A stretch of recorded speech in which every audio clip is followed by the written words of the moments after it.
Where do you catch pre-spawn bass? That's right. We're going to go to the whiteboard today and going to show you where to start when you hear the term pre-spawn bass. I was like, oh, I'm fired up because it's pre-spawn. Okay, what does that mean? Where do I go? We know that the bass are going to be moving towards the bank. When you hear the term pre-spawn bass, number one, they're going to be moving from those deep water areas. That spawning need is coming out. They know that they're going to have to start moving shallow. That's one of the reasons the bass start moving shallow. So when they start moving shallow, let's say you got a lake with, let's go lake with water, blue. Here's a dam. Then you're going to have a creek over here, a creek up here, a river system up here, and then you're going to have a arm here, and then maybe down to your dam right here. Doesn't matter how big this lake is, the deeper portion of the lake is down here. The shallower is going to be up here in this river system. So in that pre-spawn time period, in my experience, I really like focusing for the majority of that pre-spawn bite in this middle section of the lake. So we're not going to be in the river. We're not going to be down there towards the dam. In my opinion, I like that middle section right there. That's probably my favorite portion, is this middle part right there, because when that gets going, you can pattern what we're going to cover here. When you got down here in this deeper part, it's a little bit it's deeper, water's a little bit clearer. Those fish are going to be staging further out, a little bit deeper, a little harder to pattern. These fish up here in the river, these are unpredictable because you could get some spring rains coming in down and next thing you know, the water's really dirty. Things could change. It can go from being like perfect conditions, one day get some rain, muddies all this up, and this whole river gets trashed. But this middle section might get a little stain, which will be fine, and the fish are going to start to move towards the bank a little bit better than they will in this down lake portion. So that's why I'm going to start in that middle part of the lake. So once you kind of figure that section out, we'll change it up. We'll get you in tune with the types of places that you're going to be looking for. So now that you're in that middle part of the lake, and now we understand why, we are going to be looking at so now you have, let's just say, one little creek arm that has a handful of different, it goes back into this, the little creek comes in back there, then you have like one creek over here, and then this is your main lake. So this is like a creek pocket is what they call that. And then this is a main lake. Maybe you have a main lake point right here. So when these fish are typically out here in the middle of the lake, you got one of these on the other side. This is just one creek, little pocket arm in that middle section of the lake. This type of main lake point is a staging area that those fish are going to be using as they're coming from this main lake area. They're going to start using this main lake point on their way back to these spawning pockets. Like these are all be spawning pockets. So you have to remember the fish are going to be out here and they're going to transition to here within about a month and a half period. So any type of good looking structure between this area and these spawning pockets is where you want to find those pre-spawn bass. This main lake, this is going to be where they pre-spawn, start staging early. So you're going to be throwing jerk baits, jigs, crankbaits, all that kind of stuff will work in that pre-spawn here. Some of these fish might stage here. Some of them might just run right on past. They might just run right on past, and then you're going to have a little secondary point here, and you might have a little secondary point there. Those little points, maybe you have a little secondary point that is not on either side, but it's kind of in between these two pockets. Maybe that runs out there a little ways. That could be gold. These types of little areas right here are the type of pre-spawn.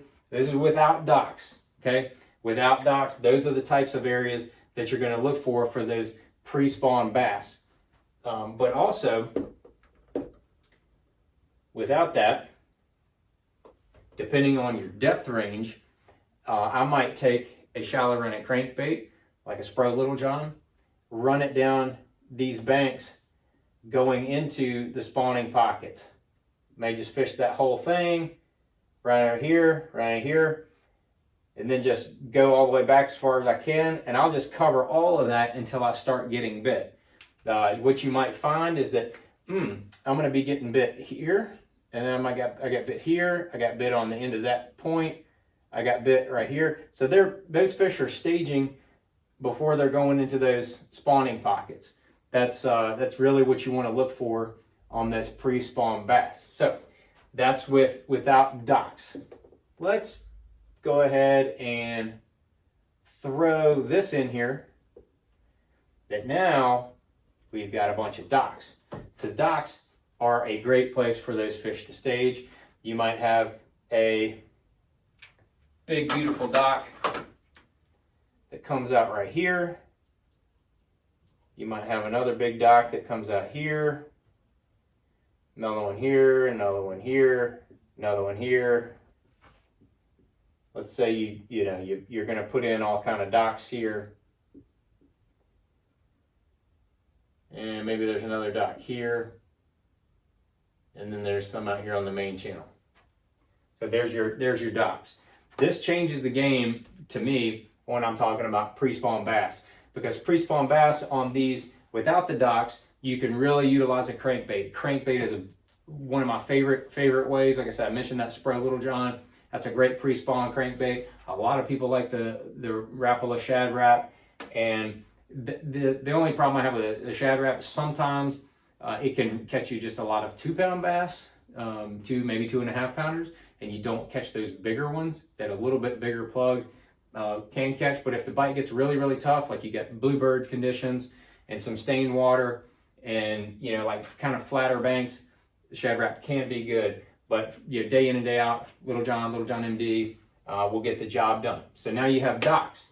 That's what's going to come to change the game. Now I'm going to be going more to jigs and soft plastics when I see these docks, because they're a much more effective way to get your bait up under. But the patterns, what you're looking for these pre-spawn bass stays the same. So I'm just going to start. I might start here on this dock. This might be a deep dock. I might start out here fishing the walkway. I'm going to fish it all the way out. Fish out here on the end with maybe a jerk bait for the suspended fish. Sometimes those staging fish will suspend on these deeper docks. Maybe this one, maybe the channel, little creek channel swings up here. Maybe this is over 25 feet of water. I might throw a jerk bait along that front side and that edge, and then take a jig and hit this walkway going out. But as I get back, this one might be a little bit shallower. I'm going to hit the jig around here, maybe throw a jerk bait around that outer portion, or even a swim bait, like a glide bait. And then I'm going to take that jig for like a Missile Jigs mini flip. Take that mini flip jig, put a little mini D-chunk on the back, 20-pound fluorocarbon, and skip it all around these, everything I can in 10 foot of water or less. Drag it by all of those. Once you get a couple bites on those docks, you'll probably see there's some sort of pattern. Just like we saw with the crankbait, you'll see that kind of a pattern. Like maybe you don't get bit here, you don't get bit here, don't get bit here, and then boom, you get one here. And then boom, you get one there. Boom, you get one there. Boom. Maybe they're all in the back here for whatever. There's a little bit of flowing water coming in. Maybe it's some stained water. Maybe it's warm water coming in the back of this creek. And then, you don't get bit. So when you do start fishing docks, remember there's usually some sort of pattern. And if you catch one right here on the end of that deep dock, and then maybe you have one swipe at it over here, and you don't get bit here, you're going to go to that next creek pocket and look for those deeper docks again with that jerkbait. So I hope that makes sense. So once you get a couple bites, and you can duplicate that in other sections of that middle part of the lake. That's really when I'm thinking about pre-spawn bass, I'm thinking about patterns, and I'm thinking, where can I get my first bite? So these fish are going to be transitioning to those shallow spawning pockets, like I said, in a month and a half or so. Just think about You want to find those transition areas, those areas where those fish stop on their way going back. If you should run into one of those lakes, let's say like a Lake Fork, doesn't have a lot of docks, doesn't have a lot of shoreline cover, some places. Now I'll tell you what, we're gonna go to a grass lake. So now all of a sudden you're getting out of this, and now this whole pocket's got grass in it. This pocket's got grass in it. This pocket has grass in it. Maybe there's a little scattered grass along here and here and here. Maybe a little bit of here, and not so much on the main lake. Maybe you got little grass right through here. This is where you're going to pick up your half-ounce jackhammer chatterbait, assorted colors, and a lipless crankbait like a Spro Uruku shad. And you're going to be fishing the grass, and you'll fish it over top of this grass. If there's grass here and it's under the water, you're going to be fishing it over top of it. And wherever you start to get bit, then you might find that first grass that you run into off the main lake, maybe that's where you get bit. It might be that all the fish will just be suspended over top of this grass in the back of these pockets, in 4, 6, 8, 10 feet of water, but suspended over that grass. They're all around that grass, and you're just ticking the tops of that grass. If that's the case, then you'll just keep running pockets. If you run into that grass that's on this main channel going in, you catch one or two here, then you can duplicate that in the other pockets. You might come back here and fish some of this grass and not get bit. So you're like, I'm gonna go and fish that in other areas. But the grass that is really, really key is if you can find grass that makes a point like that right there, pre-spawn, guaranteed. It's almost like a guaranteed spot. If you have a little grass point that sticks way out in between some spawning pockets, you can almost guarantee that. I know where some places are right now at Toledo Bend Reservoir in Texas that have this right here, and it's almost like a guarantee that you're going to get bit right there. The other little sleeper on the pre-spawn grass is throwing like a Zoom mag speed worm, just slow rolling it over top of that grass. If they get a little bit shy on the chatterbait with a spunk shad, that's typically what I put at matching spunk shad 4.5 in that pre-spawn period. And then you might want to throw that Uruku shad that I mentioned earlier. If something happens, they start getting off of that, don't be afraid to throw that mag speed worm, roll it around. And then if they want to get real tricky on you, don't be afraid to throw a Ned rig. That's right. Put a little Ned bomb on there, either a 1/8 ounce head or a 1/16 ounce head. Just go around these grass lines where you might have gotten a bite or two. Go around those grass lines, let that thing just kind of slowly pendulum down. When it hangs in the grass, just kind of pull it out real easy. Just let that thing kind of freely swim down. If you want to use a TRD, if you're used to that, that works as well. But don't sleep on that pre-spawn grass bite with a Ned rig. It's a little bit secret. But okay, last but not least, standing timber. I mentioned it earlier. Toledo Bend's got some. Rayburn's got some still, but Lake Forks, some of those types of lakes have some standing timber. If you should happen to fish a lake that has standing timber, let's see, you got a boat lane or just whatever, maybe you're talking even Santee Cooper, fish the trees that are on the cover. So if you have that secondary point right here, where if there's a tree or two trees, those are probably going to be where they sit. If you have some there. If not, they might be out here and fish those trees that are just outside of these spawning pockets. So whatever trees are right out here, that's probably where those fish are going to be staging.